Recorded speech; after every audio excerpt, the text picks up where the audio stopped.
صدر Donald Trump نے Nitin Yahoo کو پاگل اور ناشکرا قرار دے دیا۔ امریکی میڈیا رپورٹس کے مطابق امریکی صدر ڈونلڈ ٹرمپ اور اسرائیلی وزیر اعظم نیتن یاہو کے درمیان لبنان کی صورتحال پر انتہائی کشیدہ ٹیلی فونک گفتگو ہوئی۔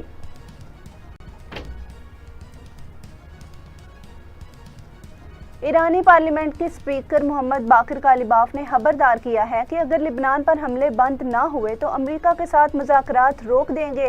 باقر کالباف نے لبنان کے اسپیکر نبی بری سے ٹیلی فونک رابطے کے دوران کہا کہ ایران خطے میں کسی بھی جارحیت کے خلاف لبنان کے ساتھ مضبوطی سے کھڑا ہے۔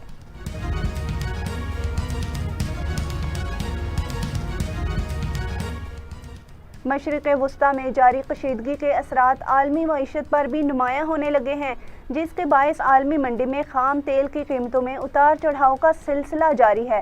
ذرائع کے مطابق امریکی خام تیل کی قیمت بڑھ کر $91.41 فی بیرل تک پہنچ گئی۔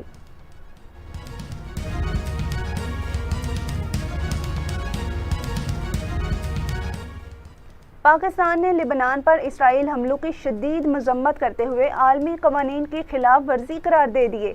پاکستانی مندوب عاصم افتخار نے اقوام متحدہ کی سلامتی کونسل سے خطاب میں لبنان پر اسرائیلی حملوں کی مذمت کی۔ انہوں نے کہا کہ پائیدار امن صرف بات چیت سے ہی ممکن ہے۔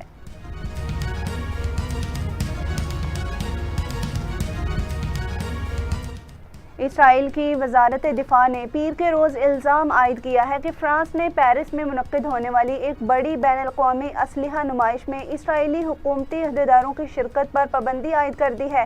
اسرائیلی کمپنیوں کی نمائش میں شرکت پر بھی مختلف پابندیاں نافذ کی ہیں۔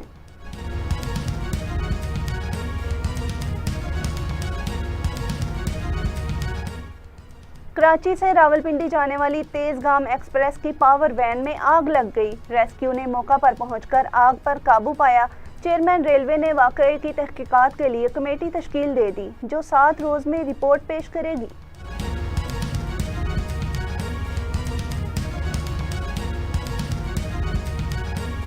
صوبہ خیبر پختونخوا کے پہاڑی ضلع شانگلہ میں ایک نہایت افسوسناک واقعہ پیش آیا ہے، جس میں ایک مکان کی چھت گرنے سے 6 بچے جاں بحق ہو گئے ہیں۔ یہ واقعہ ضلع شانگلہ کی تحصیل الپورئی میں پیش آیا، جس میں گزشتہ رات مکان کی چھت اچانک گر گئی اور گھر میں موجود بچے ملبے تلے دب گئے۔